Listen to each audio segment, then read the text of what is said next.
A dark-haired, blue-eyed, graceful man named Melchior Postenmeier is the most famous duke in the empire, the head of the Postenmeier family. It was rumored that he was the best swordsman and was also immeasurably rich. For him, a marriage contract was a common thing, but if his future wife needed to add some conditions, he did not mind. She just had to understand that she should not cross the line of adequacy. The green-haired girl with green eyes did not think that adding conditions would improve the situation.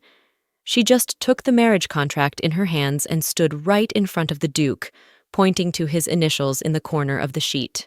The man assumed that she did not think he was worthy of being her husband, but she quickly refuted his assumption and asked if this was really their first meeting. Since childhood, she was the only child in her family, so she had to inherit the position of the head of the family. For the sake of her family, she had been preparing for this all along, despite all the obstacles and problems that had been pursuing her. She did her best. She had to cut down on sleep time in order to get everything she had to do in a day in order to be recognized, especially by her father. She suffered for a large amount of time before she turned 12. That day changed her life completely, the day her younger brother Alphonse was born. After that, her training as a successor came to an abrupt end. It was as if she was sent into exile to the academy.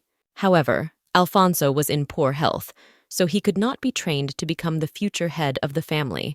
So the girl had to marry the Duke, and when Alfonso was old enough, she had to hand over all power to her father. He was going to leave the academy because his family's situation had deteriorated significantly. The girl's life was no longer under her control. Everything was decided for her. But if you think about it, her life had always been like that, so it was too late to change anything. Soldiers were already standing outside their house, shouting loudly that the members of the Crimson Rose family had broken the law of the empire and had to plead guilty and surrender. The soldiers were determined and strong, and the rest of the family could not resist them. The woman with the golden hair did not understand what was happening and was protecting Rosalind's younger brother, Alphonse. The girl's expression was calm, unlike the very worried faces of the others in the room, as if she knew that this day would come one day. Rosalind began to explain that her father had been a gambler and had died while fleeing the scene. The soldiers had evidence that the Crimson Rose family was involved, so they could not resist. In fact, the woman did not ask this because she did not understand it, but because she was worried that they had come to them too unexpectedly. At the same time, she was trying to calm the younger one down and calm herself. Rosalind said she would hold them off for a while until the woman could hide with Alphonse. As if not hearing everything the older woman was shouting, she promised to do everything in her power. All the years she had spent preparing for her role as head of the family had not been in vain. She now had the courage and fearlessness that would come in handy when she defended Alphonse. The rest of the servants tried to stop the soldiers who had brazenly broken into the manor, but one of them promised that he would get to the family at any cost, despite all the words of the people he met on his way. A moment later, Lady Crimson Rose appeared in front of them, having witnessed their tactless behavior with the servants of the house.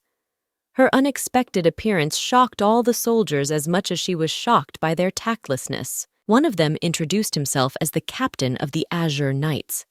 He stated that Earl Crimson Rose had violated the country's laws by gambling. These actions insulted the honor and dignity of aristocrats, and also undermined the prestige of the empire. Earl Crimson Rose is accused of high treason and sentenced to death. He told the girl to confess her guilt, and that if she resisted, her punishment would be even more severe. If she stopped resisting, it would be considered as if she had admitted her guilt. Rosalind could not allow her family to remain criminals in the eyes of the aristocrats because of the rumors about her father. She suggested that the knights try to catch her and said that it would not be easy. The captain of the knights ordered the others to chase her and catch her. She knew that the knights were supposed to be very fast and agile, but she didn't think they would be that fast. As she ran up the stairs to the top, she already had a plan in her head to delay them at least a little bit. Thanks to her speed, she reached the second floor faster than the knights, and the tip of her sharp sword grabbed the carpet from under the feet of the knights who had almost reached her and lifted them into the air. forcing them to roll down the stairs. She raised her sharp sword over one of the soldiers and struck him down. Another, who had also been on the stairs until she threw them down, decided to attack Rosalind when she let her guard down and concentrated on the first knight. The man almost hit her, shouting words that she could not go unpunished if she decided to attack one of the Azure Knights. The girl reacted quickly to the man's shout and jumped away, dodging his attack. More knights appeared around her, but her sword skills played to her advantage. She quickly managed to overcome all of her opponents with little to no effort. A woman's voice came from somewhere, asking Rosalind to save her and Alphonse. The captain of the Azure Knights was standing next to them, holding his sharp sword. The woman was hiding her child and was terrified. This measure was effective, though not at all human. She could not believe that he was still the captain of the Azure Knights. The man replied that if she had not resisted, he would not have come to such measures. He continued to blackmail her by saying that she could not lose her mother and brother when she had recently lost her father. These words were the reason why she surrendered, and the knight let them go.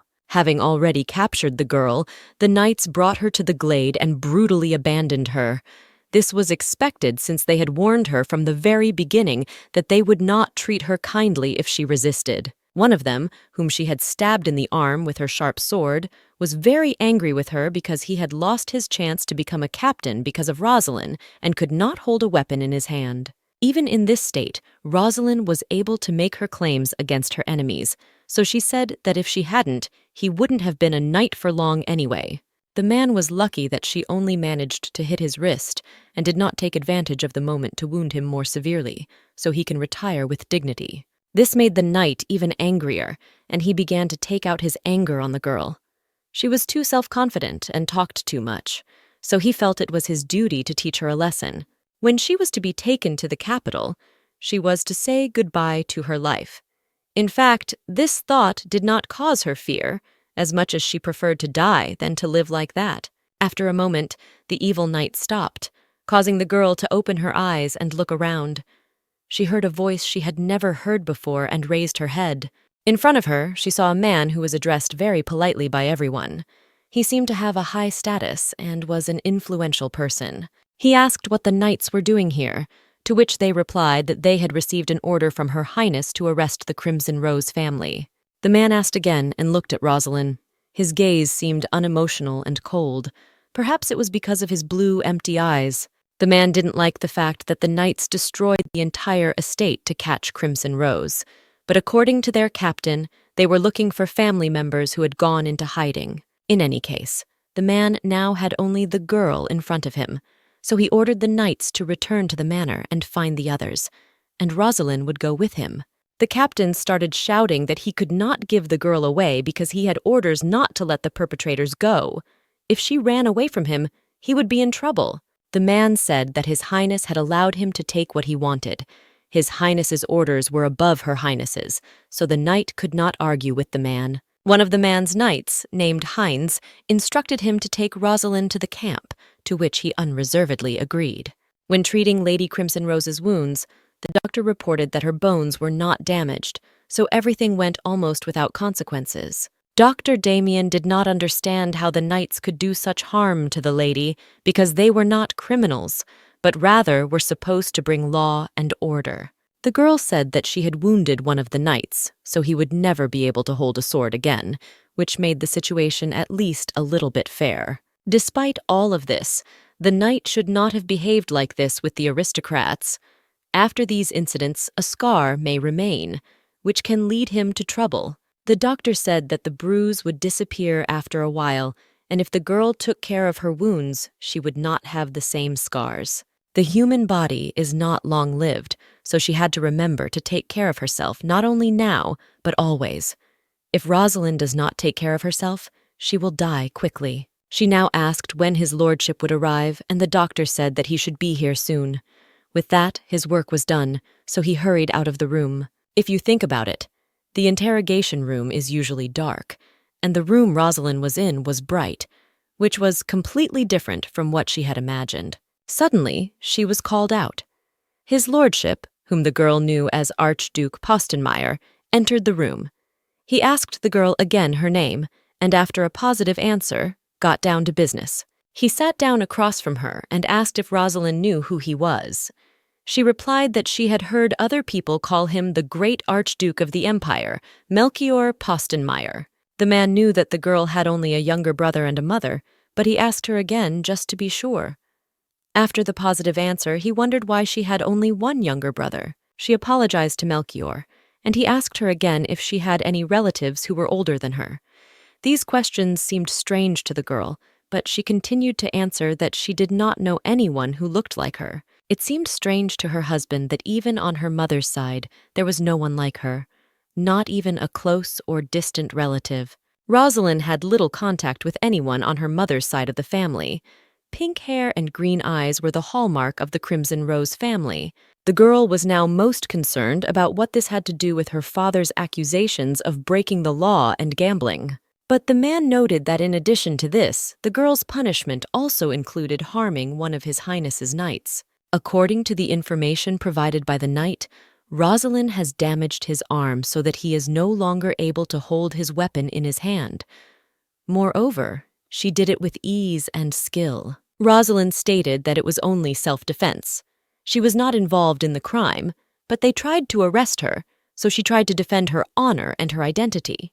The law textbook stated that self-defense in such a case was permissible, but the man said that one should not be guided by textbooks alone. This will not aggravate her circumstances, but she was not knighted and did not participate in fencing competitions, so she could not use the skills of an elite knight. Nevertheless, she tried to prove that it was true, as she realized that those who did not see it with their own eyes would never believe it. Several of the Azure Knights were injured and could no longer fight, which will lead to another conclusion that it was another accident, so no charges will be brought against Rosalind.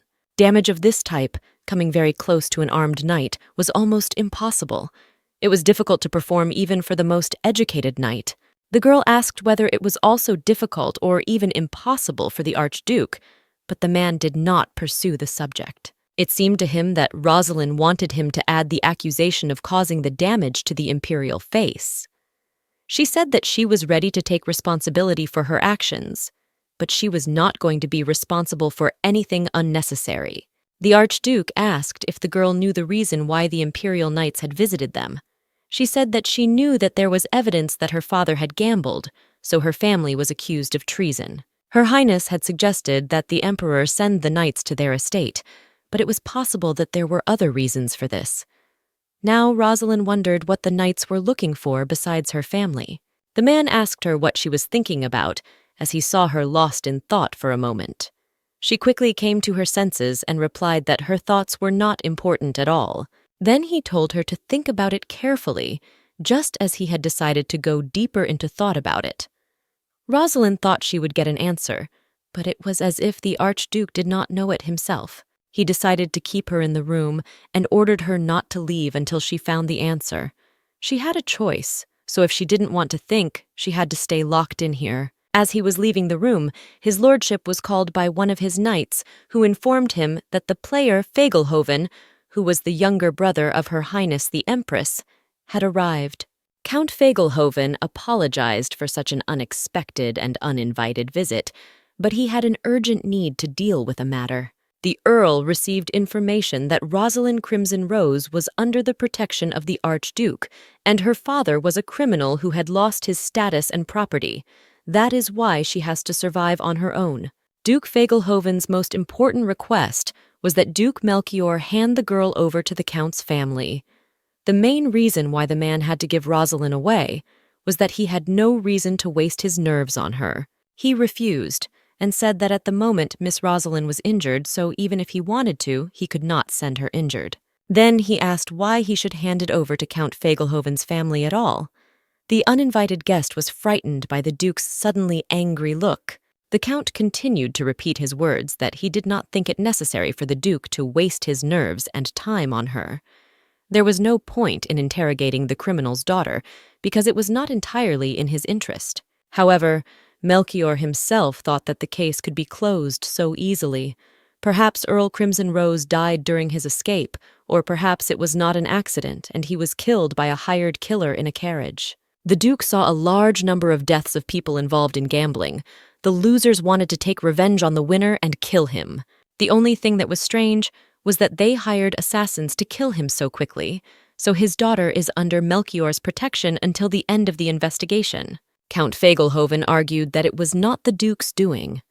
Fate itself must decide whether it was murder or an accident. As the head of the Postenmeier family, Melchior considered it his duty to protect his family, so he could not hand over one of his family members. This unexpected statement shocked the Count, so he asked the Duke again. As it turned out, Rosalind Crimson Rose, whom Count Fagelhoven wanted Melchior to pass on to him, was his wife. This information shocked the Count even more, so he could not hide his surprise at the picture of these two that suddenly appeared before his eyes. The place in which Rosalind found herself could be recognized as a dream only by looking at the huge clock in front of her. The girl suddenly heard a child's voice. She had had this dream many times before, but this was the first time she had heard someone else's voice, and a child's voice at that. The voice asked the girl to wait for him, but Rosalind did not understand the full meaning of these words because they were taken out of context. He continued to say out loud that he had to do something and asked her to wait for him because he wanted to save her. When asked not to leave, to ask about the owner of the voice and the meaning of the words he spoke, the voice remained silent, and the girl herself woke up. Eventually, she woke up, all disturbed and frightened. She was worried that this was the first time she had heard someone's voice in her dream, but she could not understand how this could have happened. There was a knock on her bedroom door. It was the doctor who came to check on her condition.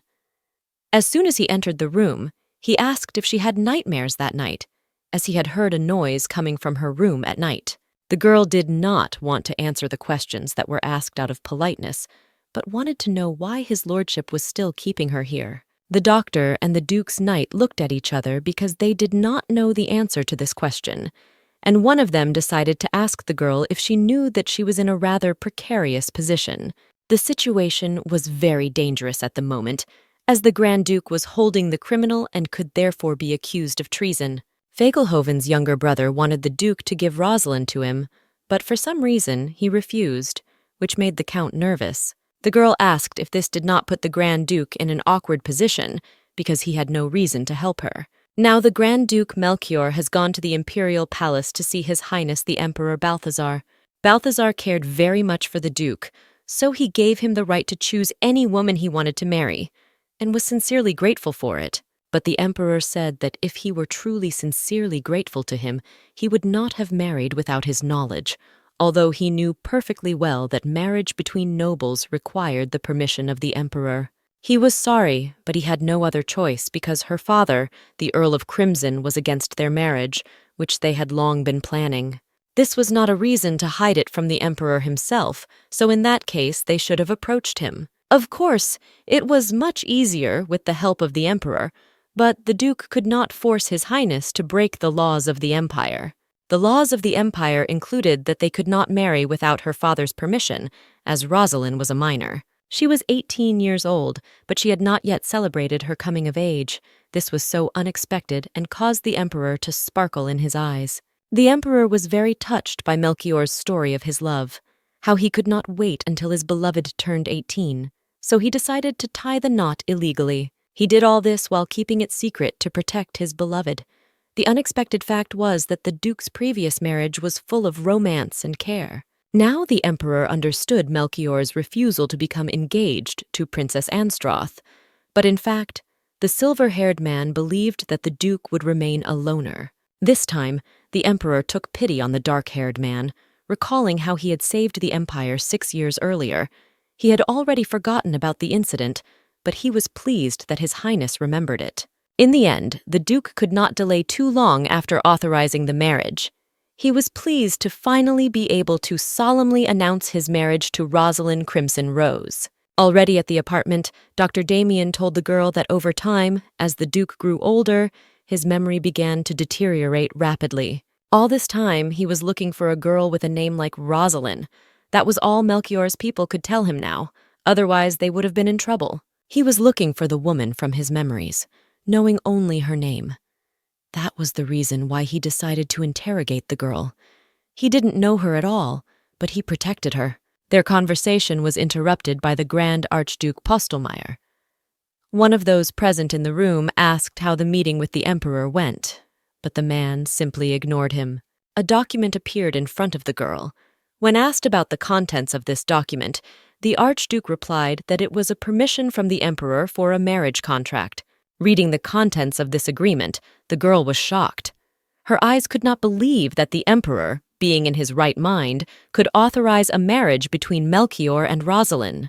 The Duke confronted Rosalind with the fact that she was to marry him this spring, which completely separated her from the Crimson family. Then she would not have to bear responsibility for all the sins of her parents, and her mother and brother would be sentenced to a fine instead of detention. They also did not have to worry about this fine, as the family, or rather Duke Postelmeier himself, would pay the amount for them without any problems or questions. The girl did not understand how he could marry her so easily, since he did not even know her, but he replied that it would be more strange if he married her to provide protection. One way or another, the girl had no choice, because if she did not agree to his lordship's terms, she would immediately go to prison, where she would remain for the rest of her life. She could not believe that he wanted to marry her for her own good, because for some unknown reason, he wanted to save her. All his words and actions could not fit in her head. Marriage in the highest noble families was regarded as an important event in the empire, so the girl thought that his decision was too frivolous to simply protect her. Then the thought came to the girl's mind that she looked like the one the Duke was looking for, which is why he was so light-hearted about the marriage. The Duke's eyes immediately moved to the doctor and the knight standing in the corner of the room, but the girl said that they had nothing to do with the situation, and she simply asked them what the Duke himself had said during the interrogation. Still, having heard no response to her sudden suggestion, Rosalind was still troubled by the idea that the Duke himself had proposed marriage to a complete stranger. He said that he did not have time to think about it. In addition, after the day of that interrogation, a person appeared who wanted to take Rosalind away, so this further contributed to her danger. She did not like being locked in one room for a week and not knowing anything about her situation. Melchior could have told her about it earlier, not now. He had to get permission from His Highness the Emperor before he could propose. It all sounded as if he cared about her, but she did not ask for it. She agreed to sign the marriage contract, but had only one condition. Since she had been trained in sword fighting since childhood, she could not allow her husband to be unable to defeat her. Already standing opposite each other, holding swords in their hands, Melchior wondered why she insisted on a duel. She could not say that she suggested it only to hit her interlocutor, so she replied that it had been a long time since she was under and could not even get out. The room was insanely cramped, and she couldn't move as she had been moving until then, as if she were locked in a cage. In addition, since Rosalind and Melchior were about to get married, it would be a good idea for them to get to know each other better. Most likely, he accepted the invitation to this duel only out of respect for Rosalind, but she could not but appreciate this agreement. After all, they hadn't come here to talk idly, but to test each other's fighting skills and get some fresh air. Having accelerated, the girl decided to strike first, but Melchior was clearly not new to sword fighting, so he used his strength to block the girl's blow. She knew that he would use his strength because he had a good body composition. He did not take the sheath off the sword on purpose, because to make Rosalind's sword move, you need a certain direction. If he hadn't been able to block the girl's attack, she would have wounded him and the duel would have ended. When the girl jumped away from him, he made a comment that he thought the girl would be stronger if she challenged him to a duel first. The girl said that the man might regret what he had just said a little later. Before he could even realize what she meant, she was already in the air above him. Melchior's sword fell on the grass as he tried to hold Rosalind in his arms to prevent her from falling. The blow struck the Duke's shoulder, but not seriously. Her actions were identical to those of the girl the Duke was looking for. His thoughts were as if in a fog. He asked Rosalind again and again to remember who taught her fencing. She continued to ask the Melchior to put her on the ground and simultaneously answered his questions by saying that she had learned fencing on her own. The Duke was shocked by the girl's words, so he put her on the ground. He gave her first aid because she had hurt him a little with her sword. Having decided to go first, the girl told Demian to make sure that Melchior's wound was properly treated. As she walked along the path, which was lined with lovely light pink and dark pink roses.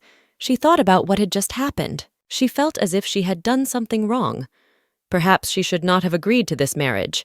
After her not-so-polite behavior, Melchior would probably get angry and break the marriage contract.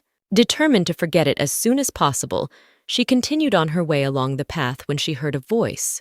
She was so absorbed in thought that she did not notice that she had gone deep into the garden. It was supposed to be a garden that was located in the backyard. She would never have thought it was so big. She wondered if she could really walk around for nothing.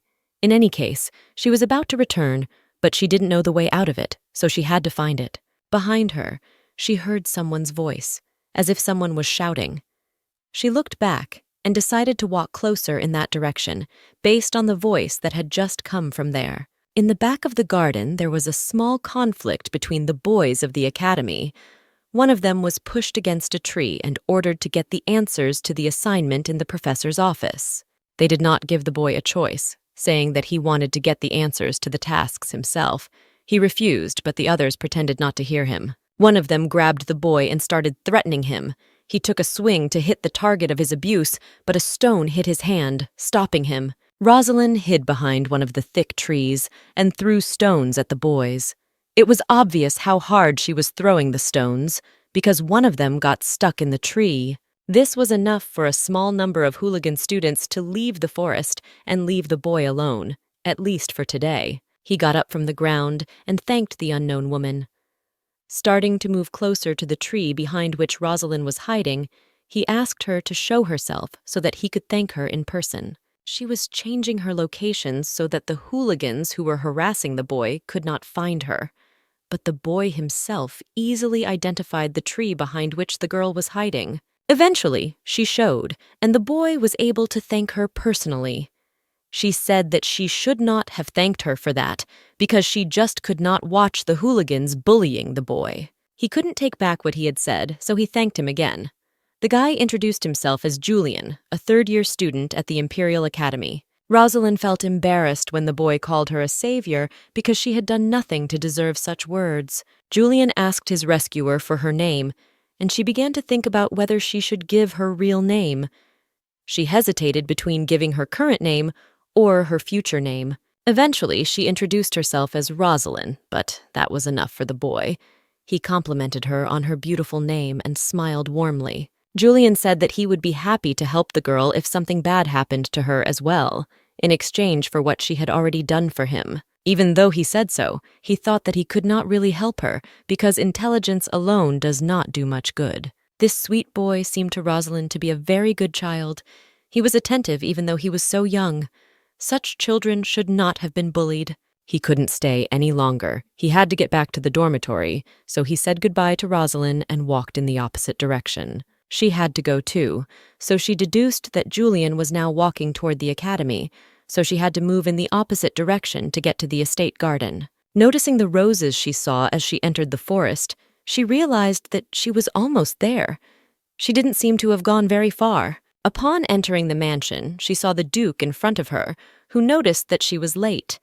He looked a little irritated, perhaps because of the duel. When Rosalind asked him about the wound Melchior had received during their duel, he replied that he did not want her to worry about his wound, as it was very minor and should soon heal. The girl still apologized to Melchior.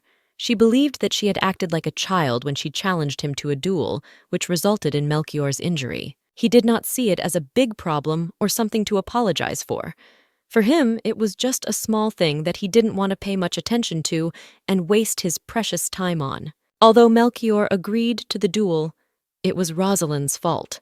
Instead of being grateful for his rescue, she wanted to prove her strength and did so, which she later regretted. It was never too late to thank him for everything, so she decided to do it right now and at the same time clarify what she still had to do for the contract. Melchior did not say anything to this. It seems that he really did not need anything, or he just wanted his future wife to think so. There was something else strange because by signing these documents, the girl's situation would change. But there was no going back. She again had to make an effort to help Melchior and not let his great kind gesture go unrecognized. Demian was worried about the rumors that the Duke had married Rosalind, so he decided to ask one of the knights, Heinz, if they were true. This event shocked the doctor so much that he could not stand on his feet. The man who refused to marry the princess found a wife so quickly. The knight said that he had heard some people say that the aristocrats had known everything for a long time, but Damien refused to accept it. It was unknown whether it was a lie or not, because marriages between nobles were not usually concluded in public, so there was something unknown and suspicious about this situation. In any case, it was none of their business. They had to accept that Lady Rosalind would soon cease to exist as a lady and become a lady. A day later, Rosalind showed up at the Duke's office with a message that she wanted to learn the family business. Since she is soon to be the Duke's lawful wife, she must learn everything she can for that position. The Duke did not care what she could do as long as it did not break the law. He allowed it by saying she could do whatever she wanted. This answer was not what Rosalind saw it as, because she did not know what she had to do it. In the academy, there was only theory without practice, so she didn't know where to start. The Duke advised her to start with what Rosalind liked, and then the knowledge would come with experience.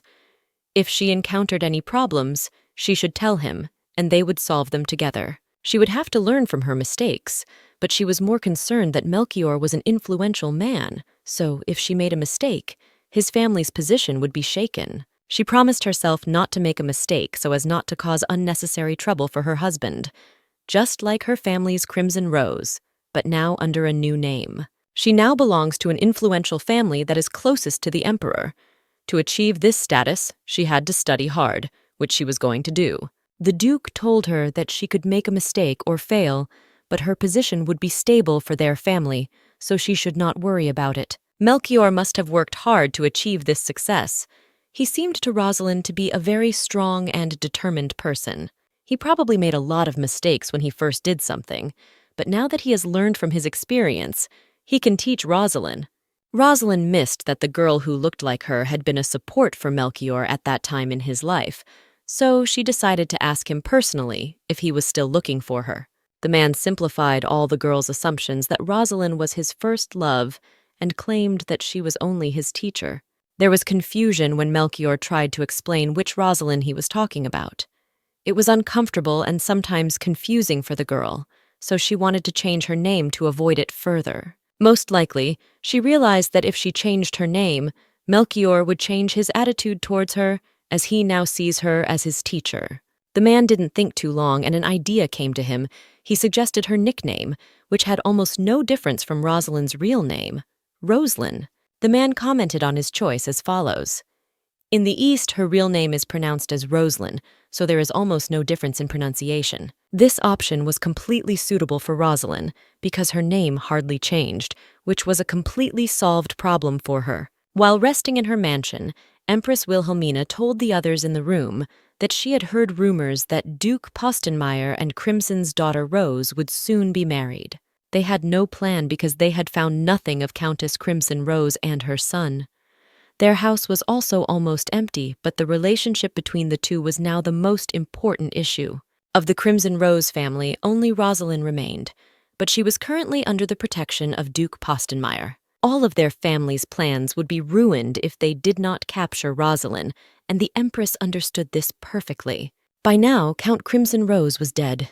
Everything was going too fast, and the Empress had little faith that her basic idea would actually be followed. The main problem was that she could not get back the power that His Highness the Emperor had given her, and without this power she could do almost nothing. She thought that after the death of Earl Crimson Rose, her power would return, but apparently he had passed his power to his heiress. She felt as if she had lost the battle. Rosalind was fortunate that the family archives were transcribed separately, so she hoped this would help her to understand her new responsibilities. She thought she wouldn't find any records because it was the Capitol building, but surprisingly, everything was in place as if waiting for her. Melchior was in a lateral branch of the family. He became Duke after an intense competition involving direct and even indirect lines of relatives, but eventually he inherited his title a year later. It turned out that he had very little time to build good relationships with his relatives. His parents died early, and he lived in the academy dormitory for a while. They shared a similar past, so Rosalind understood what he was feeling and probably still feels today. If you meet a friend or a teacher in such a difficult situation, you don't forget them easily. However, even using his famous status, he still could not find her, which led the girl to believe that the Rosalind no longer existed. Rosalind still couldn't make sense of Melchior's actions, since he had so easily decided to marry her. Of course, it was not a marriage of love, but for some reason, Rosalind could not get it out of her mind.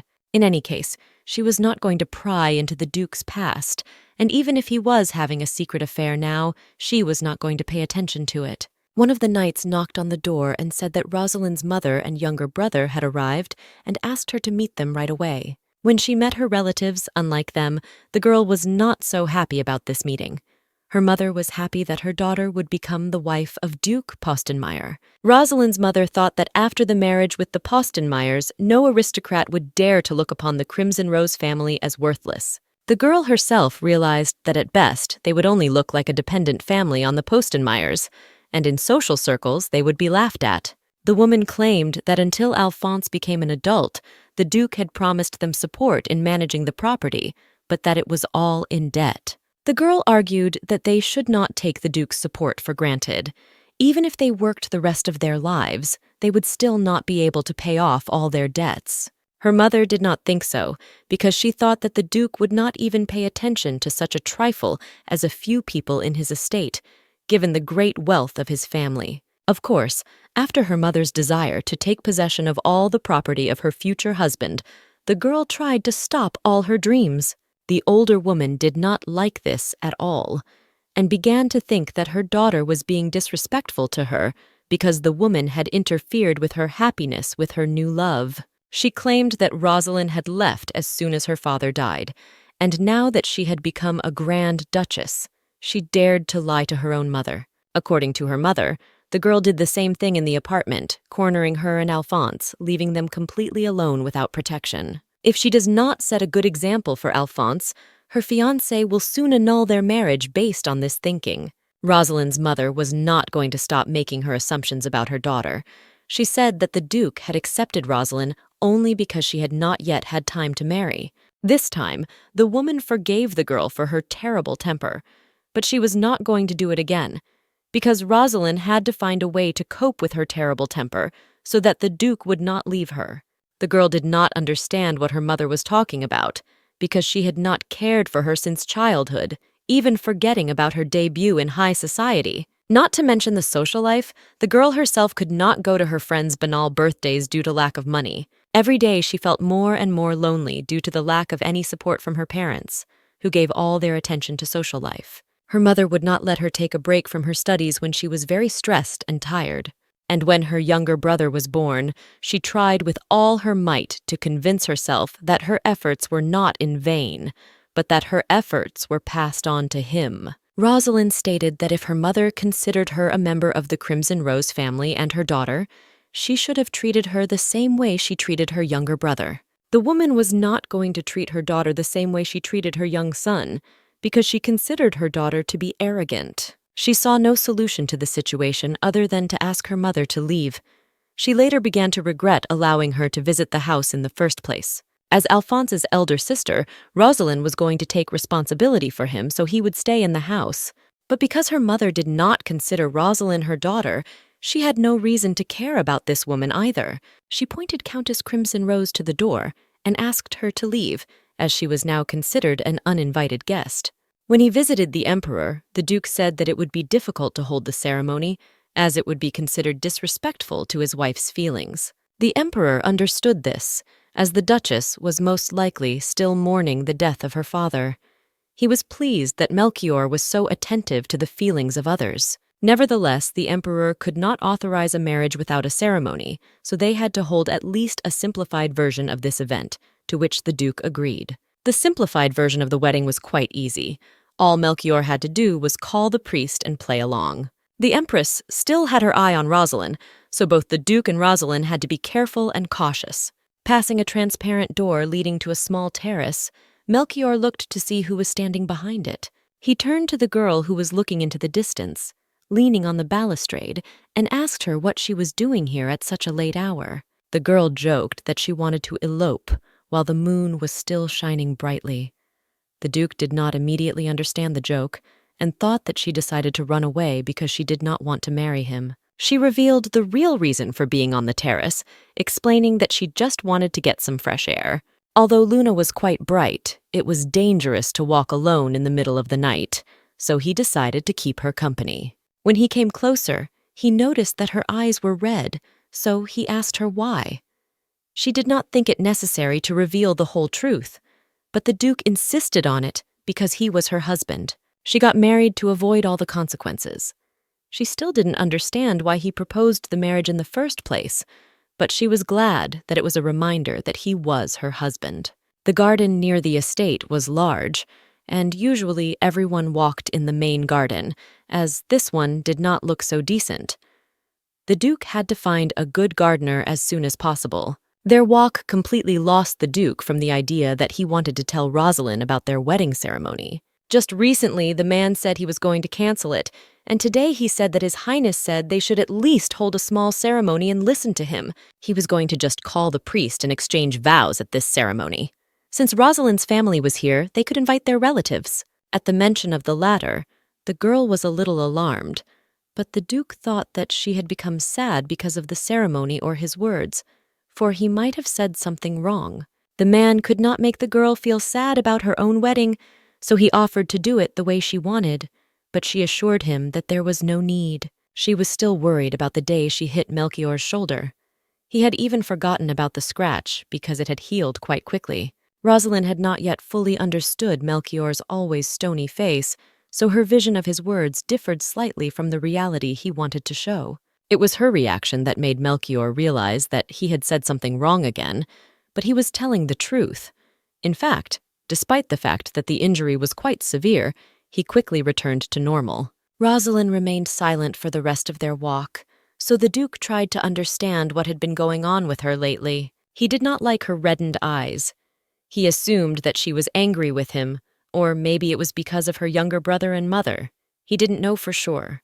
That she was angry because he came too late, or perhaps the servants had told her something wrong.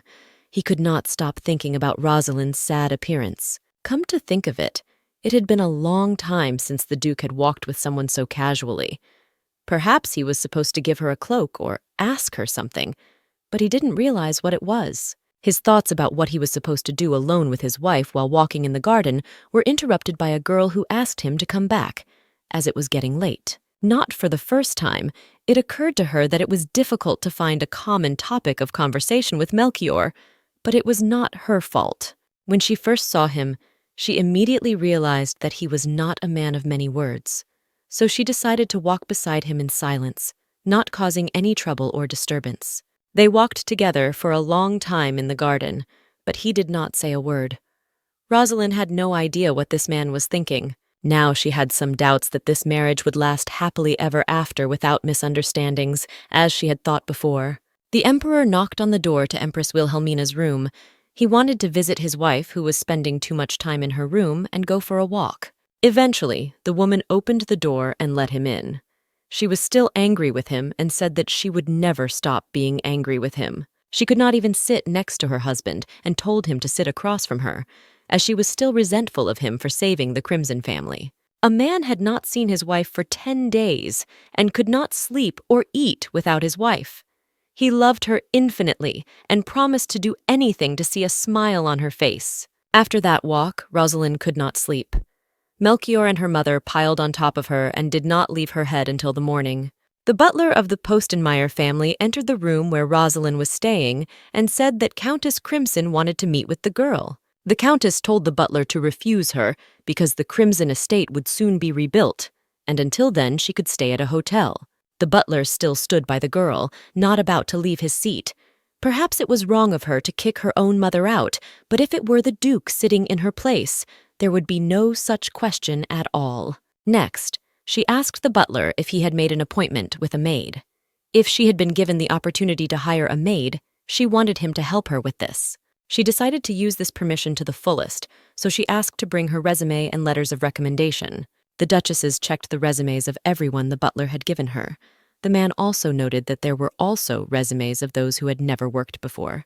The girl did not consider this a problem, so she ordered them all to be brought to her to talk to her in person. While checking all the resumes Rosalind had just reviewed, the butler noticed that one of them had just signed a contract 2 days ago, so he had no experience at all.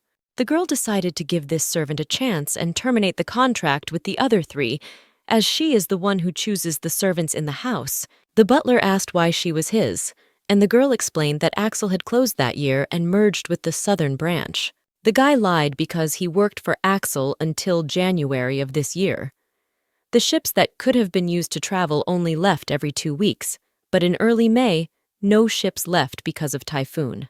The resume of a certain Cora, who she said arrived on a traveling ship in mid-May, was also fake. And the resume of Lebanon, who was allegedly a gardener in the south of the capital, worked in a garden that originally belonged to the Crimson family, but 3 years ago they were cheated by the new owner. The butler wanted to prove that Lebanon's resume was true, because their families had known each other for a long time and he could vouch for him. She did not want such people to stay in the apartment, so she wanted to terminate the contract with only these 3 people. Also, before the butler left the room, she informed him that he would now have to discuss with her before hiring anyone. Rosalind was satisfied with the work of the maids at the manor, but there was something strange, namely that when the master of the manor was away, their behavior deteriorated quite a bit. In one of the corridors, she saw Alphonse walking down it with a maid by his side. The little boy immediately noticed his big sister and came over. Rosalind did not expect to see him here so early, so she was a little surprised. It was obvious that the boy was shy around unfamiliar maids, but the girl was not going to scold him for it.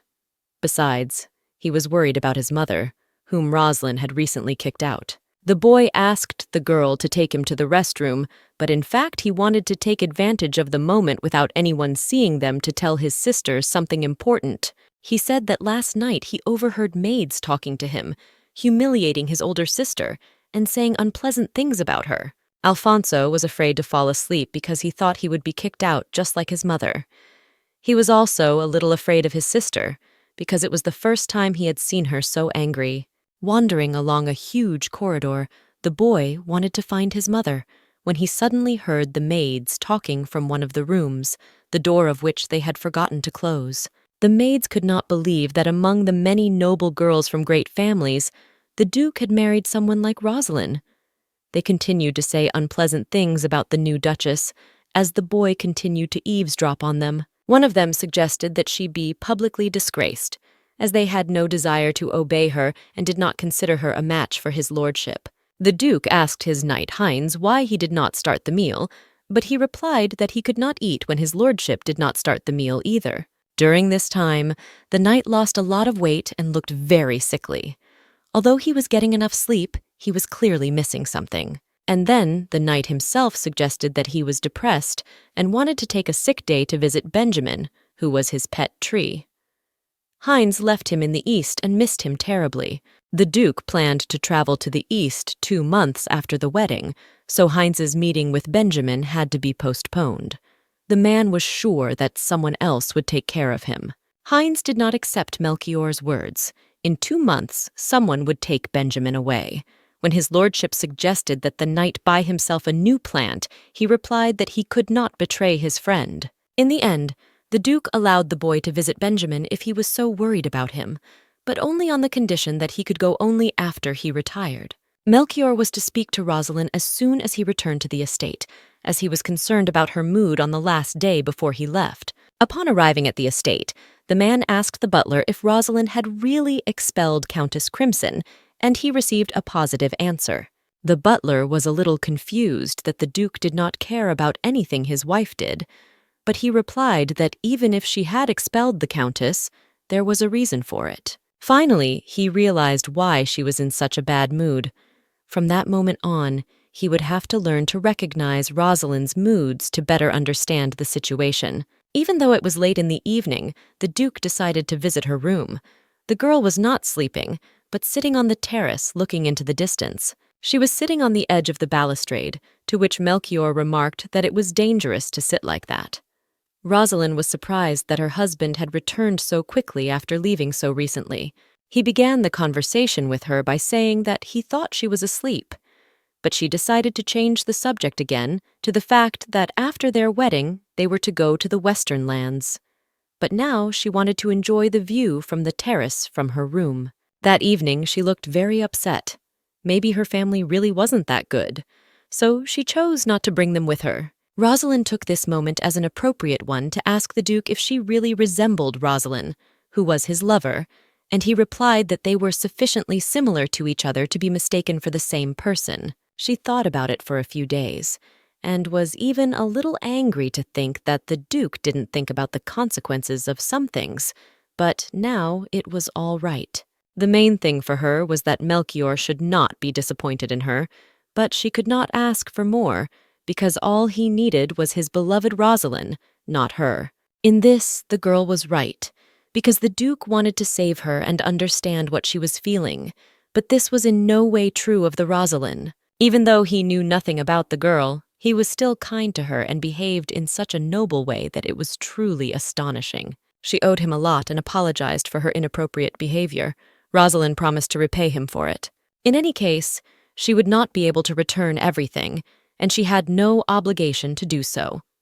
The Duke did not want to say this, but he did, and he was right, because he had the power, the title, and the wealth, and all she could do was not to tarnish the name of the Postenmeier family. Sticking to the contract was the right thing to do. It was just a marriage of convenience from the beginning, so there was no need to hope for anything more. It had already been signed, but the maids still did not consider Rosalind their mistress. Even though she had married the Duke, it was all just a fairy tale. She asked the Duke to leave the terrace and return to the mansion. After all, he had to go back to work tomorrow, so he needed to rest. Taking Melchior's hand, the girl pulled him into the middle. He asked her to stop because she was moving forward too fast, forgetting about him. She thought that the Duke did not like the fact that she was the one leading him, so she separated their hands, but in fact her guess was wrong. He asked Rosalind if she was uncomfortable holding his hand, but she replied that it seemed unusual to her, so that was the reason why she left his hand. Because of the darkness, she could not see his expression, so she did not understand how she was supposed to respond to his words. He asked for permission to take her hand, but she was embarrassed, because all this time she thought that he had feelings only for his beloved. What was surprising was that she thought his hands would be cold, but they were warm. He had large hands, but also long fingers and smooth skin. The way Melchior held her hand seemed a little strange and unusual to the girl. It was not unpleasant, but it seemed a little uncomfortable. Their opinions on the marriage debt differed, as Melchior believed that the girl had offered to attend some of the banquets or other events. When the Duke replied that he considered it obligatory, the girl was very surprised, because she had something else in mind. She let it slip that she had simply misunderstood his words, but the sudden fall on her bed left her speechless. Rosalind repeated once again that her husband should not mistake her for the other Rosalind, because they simply had some external similarities. The man began to make excuses, but the girl understood everything and thought it was right. She asked him to go back to his room and get some rest for tomorrow. He tried to explain, but it was too late. She sent him out the door and slammed it loudly in his face. It was only when he was outside the room that he remembered that he should have asked about her well-being. This incident was completely incomprehensible to both Melchior and Rosalind. The next morning, Rosalind was greeted by a large pile of gifts from the imperial family in honor of her wedding to Duke Melchior. According to the butler, this was not the last batch to arrive at the estate, so the girl should expect a similar one tomorrow. As far as she remembered, the ceremony was supposed to be modest, so there was no point in spending so much money on this wedding. The girl asked the butler to bring a map of the capital, which was to show everything in such detail that everything could be seen at a glance. As she walked through the garden, she asked the gardener how the garden came to be. The man told her that originally there were hills surrounding the capital, but after the expansion of the capital, the land was cleared, so there was a ban on building anything here. That's why we decided to plant a small garden here 5 years ago. The girl liked this small and beautiful garden, so she thought it would be a good idea to use it for her wedding. For her, it was strange that she used to need to work to earn money, and now she had to pay others. The man addressed the girl as Rosalind Postenmeier, which meant that he was from the Far East, as he used an Eastern dialect. If you think about it, Melchior addressed Rosalind with a Western dialect from the very first meeting, which is why the girl assumed that his lover was also from the West. She was a little worried that she would have to meet with the Duke's family because they might be against the marriage between them. She was not sure of anything anymore, but it was too late to back down, so she had to stick to the decisions she had made before. Once again, she was too deep in thought and found herself in the forest when she heard a strange noise. It was a fairly large garden, so it was easy to get lost. Suddenly, Rosalind saw Julian running away from the same bullies again. It looked like he was in trouble again. The hooligans were running after him and looking for him. They thought the sound was coming from this side of the forest.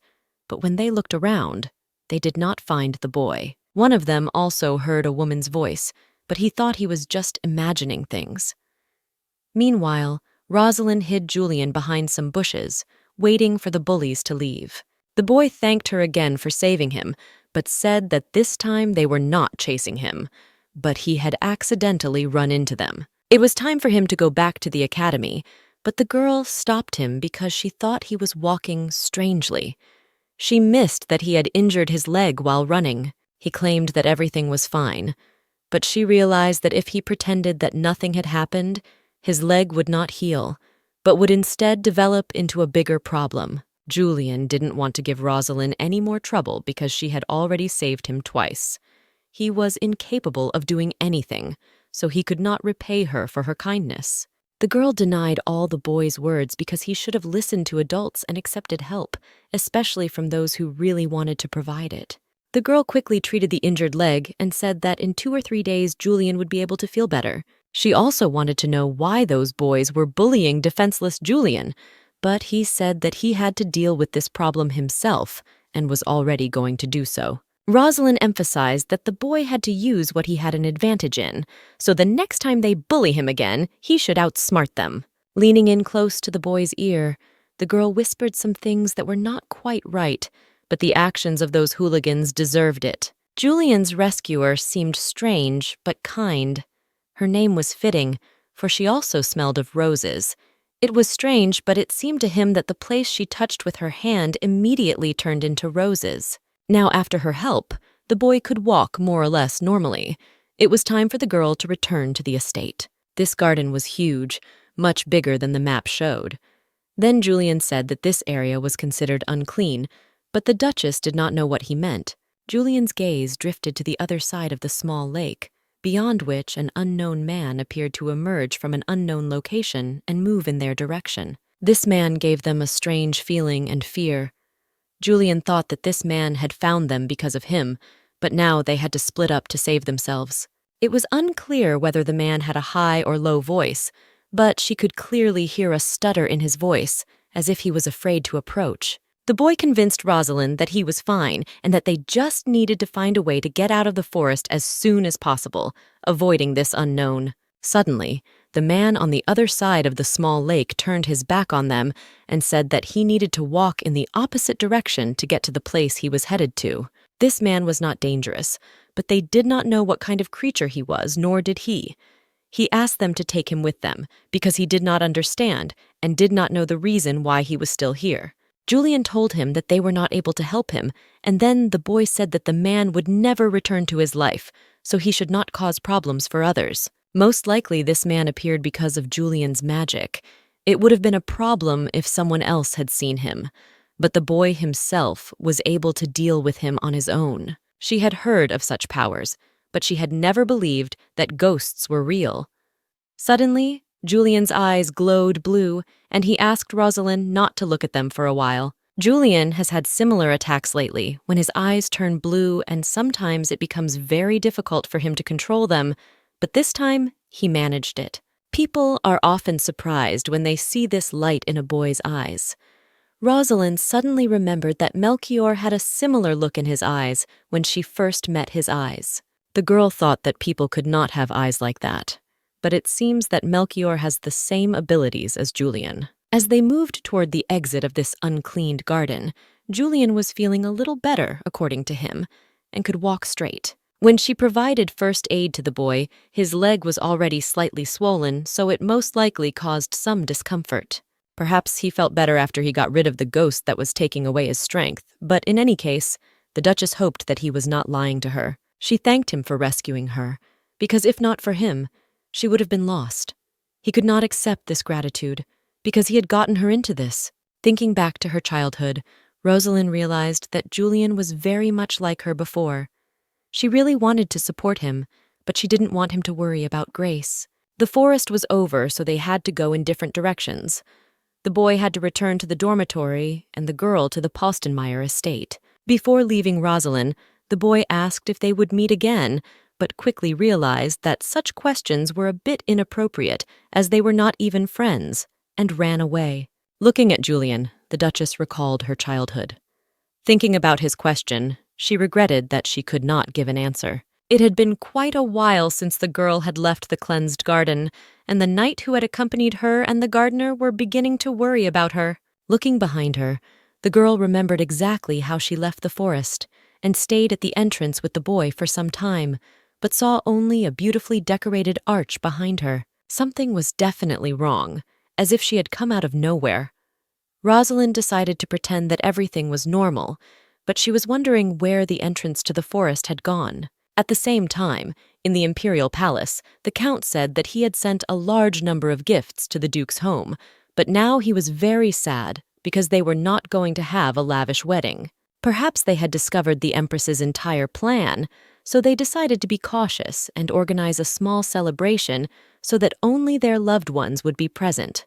There had to be a way to bring Rosalind to the palace before they traveled east, because the Empress wanted to know whether she had inherited Earl Crimson's power or not. One of those present in the room, Marquis Oberweichmann, had a plan, so he asked the Empress for permission to proceed. When she heard only a small part of it, she allowed him to begin. When she returned to the apartment, she felt a strange atmosphere. She finally saw the new, unfamiliar faces of the new maids. The butler said that while she was away, something happened. Namely, that there was a fire in the apartment. The fire started in a building that was located a little further away from the main building. It was old and not even in use, so it had to be demolished, and a new one built.